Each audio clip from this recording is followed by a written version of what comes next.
Good morning, Trump's family. Welcome back to my channel. Have a nice weekend, everyone, and God bless you.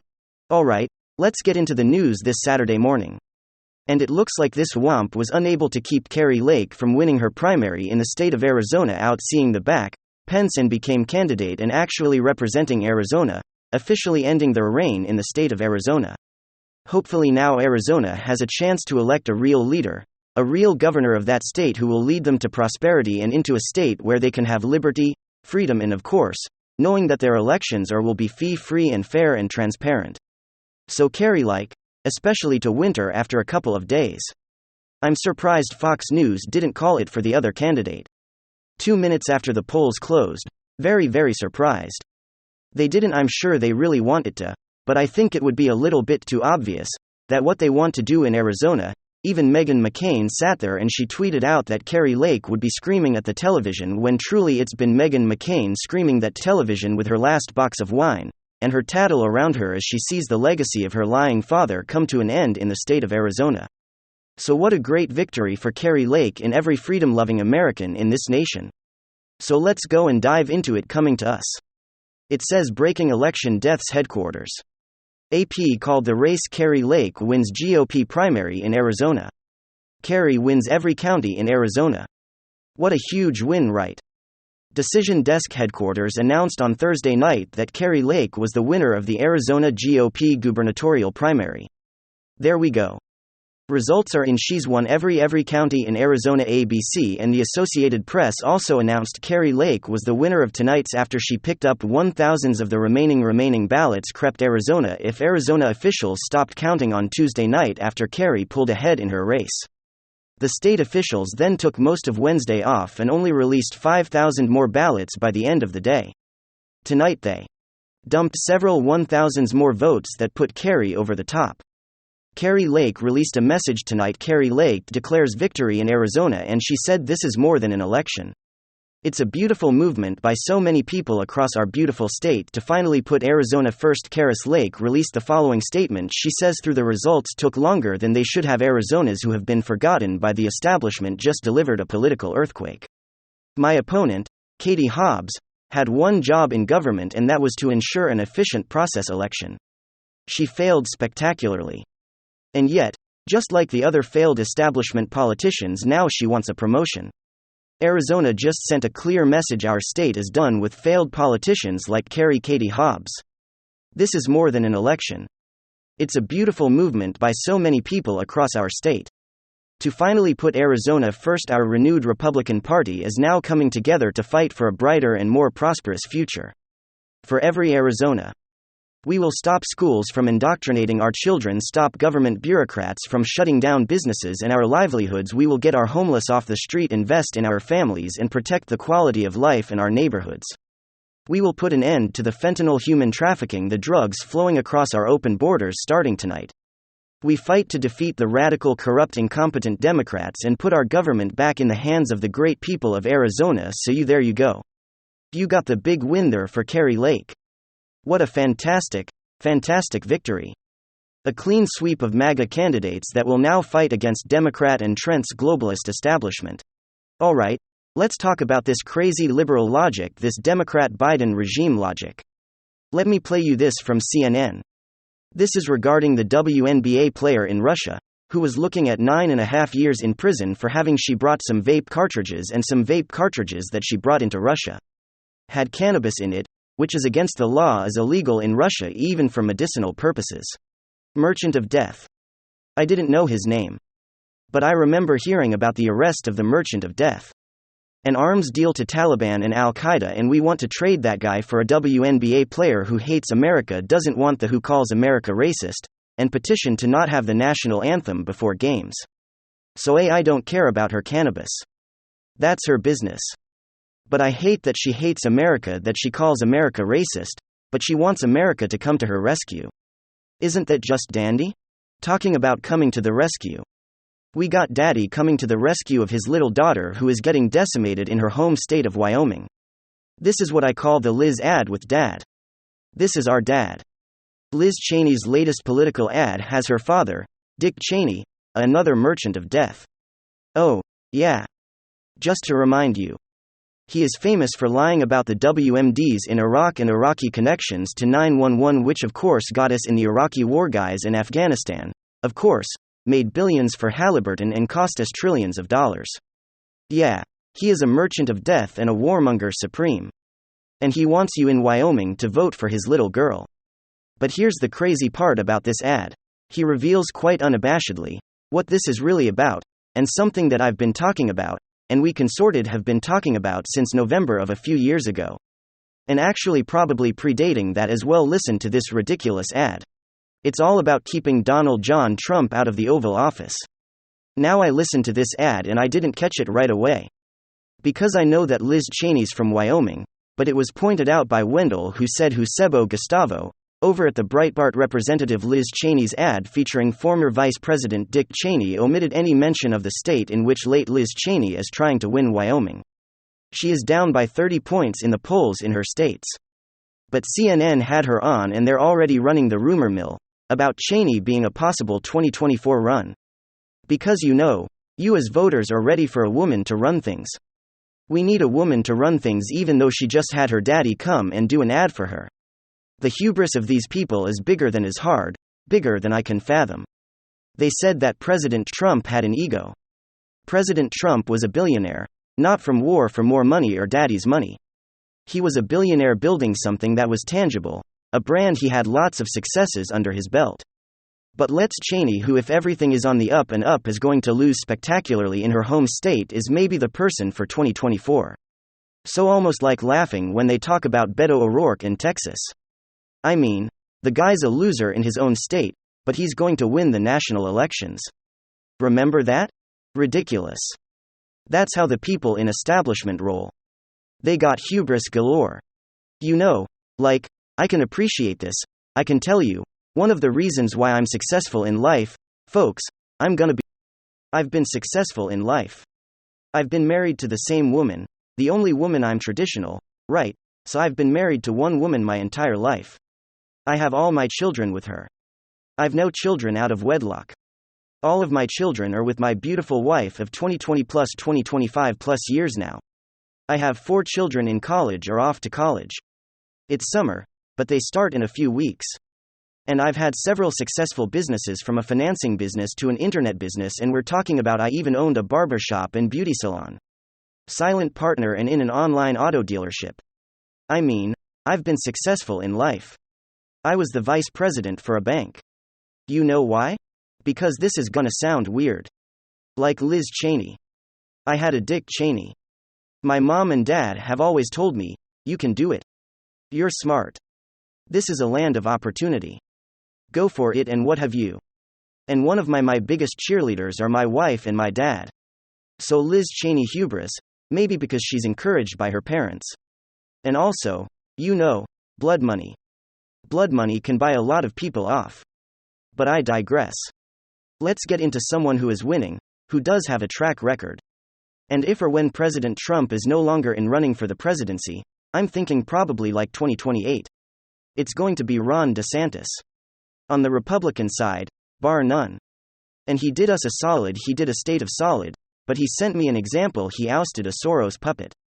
Governor Ron DeSantis has taken a proactive stance to protect the citizens of Florida from rogue prosecutors who are picking and choosing which laws enforce, often openly, and doing so in the name of social justice.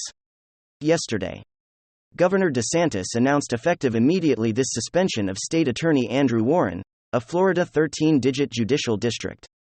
Governor DeSantis stated, "We've seen across the country over the last few years, individual prosecutors take it upon themselves to determine which laws they like and will enforce, and which laws they don't like and won't enforce. The result of this, the cities like Los Angeles and San Francisco have been catastrophic. You can go in a store in San Francisco and steal a certain amount of merchandise and buy, and if by definition, you would not be prosecuted. Those who say this represents social justice look at San Francisco. They had to recall this prosecutor was funded by people like George Soros, saying he's not going to prosecute. They did the recall election and he was recalled even in a very liberal jurisdiction.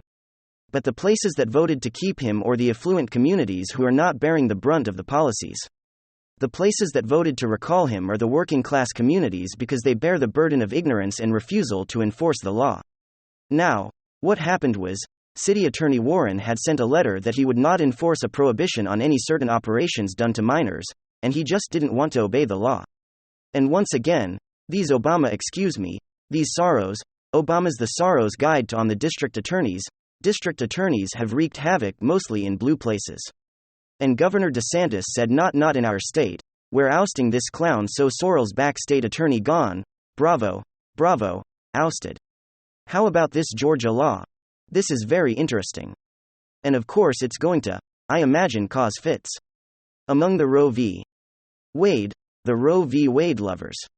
A recent announcement made by the Georgia Department of Revenue: pregnant mothers in the state can now include their unborn child as a dependent on their tax returns. This is Georgia, folks. This is not a federal thing, but in the state of Georgia.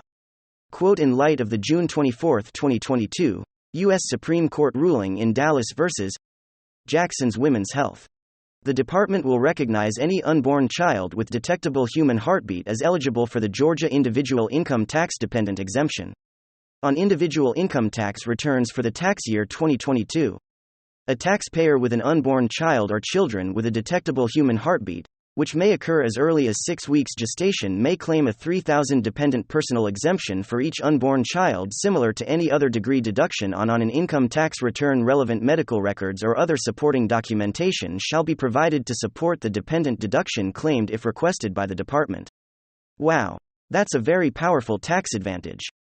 Unborn children counted as children. Count me in with that definition. Okay, so we remember World War III was trending, as I reported a few days ago, on Twitter because of the visit of one Speaker of the House of the United States Congress, Nancy Pelosi, to Taiwan, an independent state. That bucks against China's One China policy. Well, not everyone was happy with the visit of Nancy Pelosi, and I'm not talking about the visit to Taiwan. I'm talking about Nancy Pelosi and South Korea. President Yoon refused to meet with her. He didn't want to take a break from his vacation. Well, if he's abroad or doing something, that's understandable. No, his staycation, he was in Seoul, Korea. He was photographed out having drinks and dinner in Seoul. But he didn't want to meet with Nancy. Instead, she met with the speaker. Talk about being disrespected. And we have the DOJ once again, just respecting everyone and every institution that they think is below them and beneath them. 4 police officers were charged with federal crimes leading to the death of Breonna Taylor. If you remember, Breonna Taylor was the young black woman who was dating a drug kingpin or some thug. They came in to do an arrest. And they came in guns a-blazing. Her boyfriend is shot back at the police, and they shot back, killing Breonna Taylor. That's the basics of it. Now, for the record, I am not a fan of these Nautilus warrants. They just barge in. Someone comes barging in my house, guns blazing. I'm probably not going to assume right off the bat that there are police officers to arrest or detain me.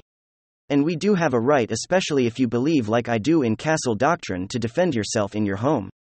Now, this is what's going on. U.S. Attorney General Merrick Garland yesterday announced the Justice Department as charging for current and former Louisville police officers in connection with the raid that killed Breonna Taylor. He has a problem with every seller with this happening. The FBI arrested these officers yesterday, including a detective who was already cleared by a jury of his peers.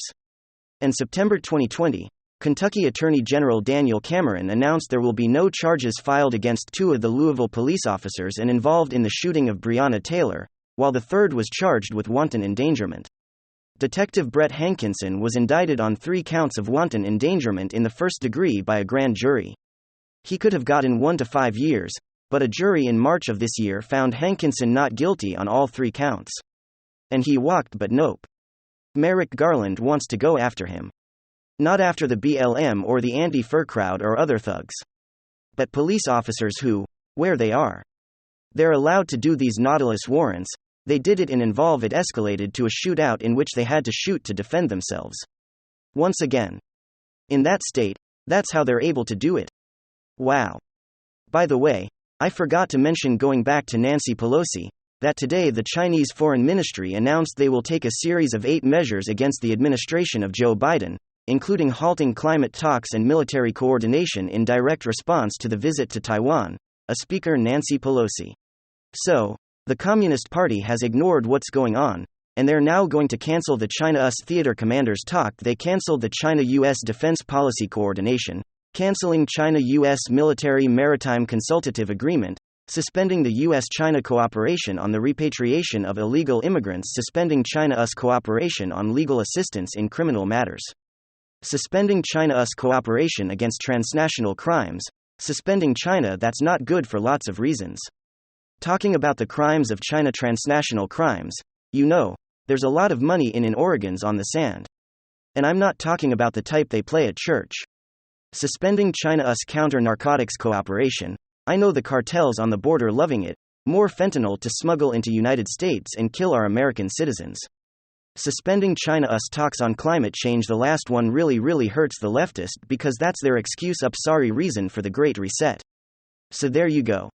Nancy Pelosi flylow the world with a big carbon footprint. And then seeing you're for lowering the carbon footprint. Well, China, the biggest polluter, no longer wants to cooperate with us. So since that is your baby, climate change, I'm talking to you Democrats. You just shot yourself in the foot with China over that because they are the biggest polluters. Okay, if you recall, Mayor Bowser was not too happy about Governor of Texas sending busing illegal immigrants over to D.C. She didn't like Abbott's move. So Mayor Bowser had requested the following: everyone listen to this. To deal with the humanitarian crisis we need space.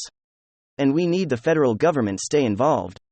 So I've asked for the deployment of the Guard as long as we need the Guard to deal with the humanitarian crisis that we expect to escalate. Okay, the humanitarian crisis he's talking about or she was talking about then was the influx of illegal aliens or being bussed into the state. Well, here we have today, U.S. Defense Secretary Austin has rejected a request by the D.C. mayor for National Guard troops to help with migrants being sent into the city from Texas, saying that it would hurt troop readiness. In other words, Austin did not want to have the National Guard taken away from their pronouns and woke training, getting their fingernails done and having their operations or their pre-op transitioning counseling.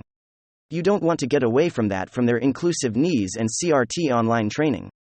Big losers on both sides. Thanks for being here, folks. Big hug. Ciao.